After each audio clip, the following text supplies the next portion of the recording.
नहीं, वो कह रहे हैं कि ये इस संसद के अंदर प्रधानमंत्री ने अपना राज्याभिषेक कराया है, जैसे कोई राजा अपनी राजशाही चलाता है, ऐसे राज्याभिषेक राजतिलक हुआ उनका। सौरभ जी, हिंदू अखबार ने भी यही लिखा, बड़ा जाना माना अखबार है, उनका आर्काइव्स देखिएगा 1947 का, जो कुछ हुआ वो उसी तर्ज पर है जो 1947 में हुआ।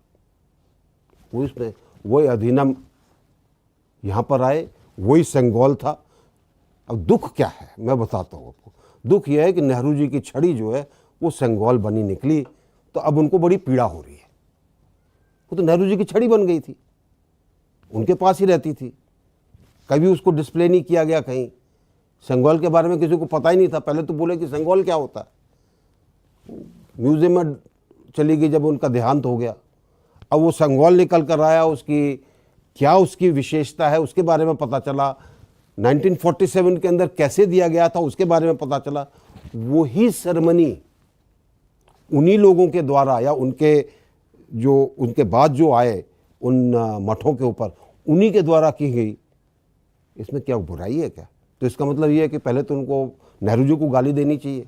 नहीं, वो कह रहे हैं ये तो डिस्ट्रैक्शन है। राहुल गांधी ने कहा कि ये नई पार्लियामेंट और स्केप्टर थिंग उनका शब्द है, ये जो इसके सेंगोल के लिए, और ये लाइंग डाउन जो प्रधानमंत्री ने दंडवत प्रणाम किया, उन्होंने कहा this is all lying down, this is all distraction. ऐसा है, जिसको भारतीय संस्कृति के बारे में क ख ग नहीं पता हो, जिसको ये नहीं पता हो कि सिर्फ जनेऊ पहनने से कोई जनेऊधारी नहीं बन जाता, जिसको ये नहीं पता हो कि मंदिर में जाने से पहले क्या करना चाहिए, सिर्फ हम वहाँ पे घंटा बजाकर कहें नहीं जी हम तो शिव जी के पुजारी हैं, उन लोगों के लिए भारतीय संस्कृति की व्यापकता, हमारे सनातन धर्म की परंपराएं उनके लिए ना मायने रखती ना उनकी समझ में। बट सर, नई पार्लियामेंट हाउस के इनॉग्रेशन में क्या कितनी खराब तस्वीर पेश नहीं हुई दुनिया के सामने कि हमारे विपक्ष की इतना बड़ा धड़ा मौजूद नहीं था। कह रहे हैं कि आपने राष्ट्रपति को नहीं बुलाया, उपराष्ट्रपति को नहीं बुलाया, ठीक से विपक्ष को भी इनवाइट नहीं किया।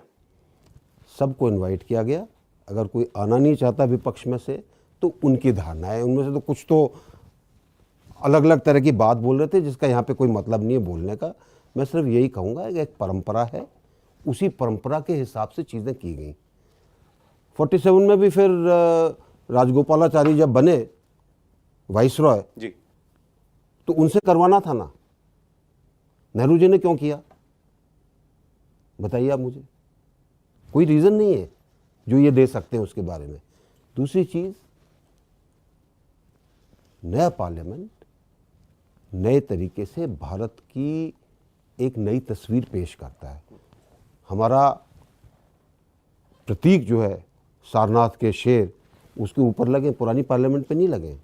उसके बारे में भी इन्होंने बहुत बातें की थी। उनका इल्जाम नटशल में यह है कि ये सब कुछ एक व्यक्ति का महिमा मंडन करने के लिए था, प्रधानमंत्री नरेंद्र मोदी का। वो सेंटर में रहें, वो केंद्र में रहें और वही दिखें। राष्ट्रपति आ जाते तो प्रोटोकॉल के तहत बन जाते, तब प्रेसिडेंट्स में राष्ट्रपति होती सबसे आगे।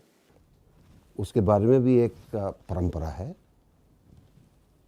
स्पीकर इनवाइट करेंगे और राष्ट्रपति जब आते हैं तब वो किसी सत्र के शुरू के अंदर आते हैं, सत्र को शुरू कराने के लिए आते हैं। अलग अलग परंपराएं हैं।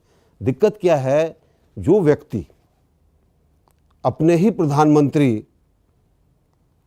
के दिए हुए अध्यादेश को आके पब्लिक में फाड़ दे, उससे आप क्या एक्सपेक्ट करते हैं? कोई लॉजिक एक्सपेक्ट करते हैं क्या? मैं तो नहीं करता एक्सपेक्ट। इंडिया टीवी हर वक्त हर जगह डाउनलोड करने के लिए सर्च करें India TV news Google play store या ऐप स्टोर पर।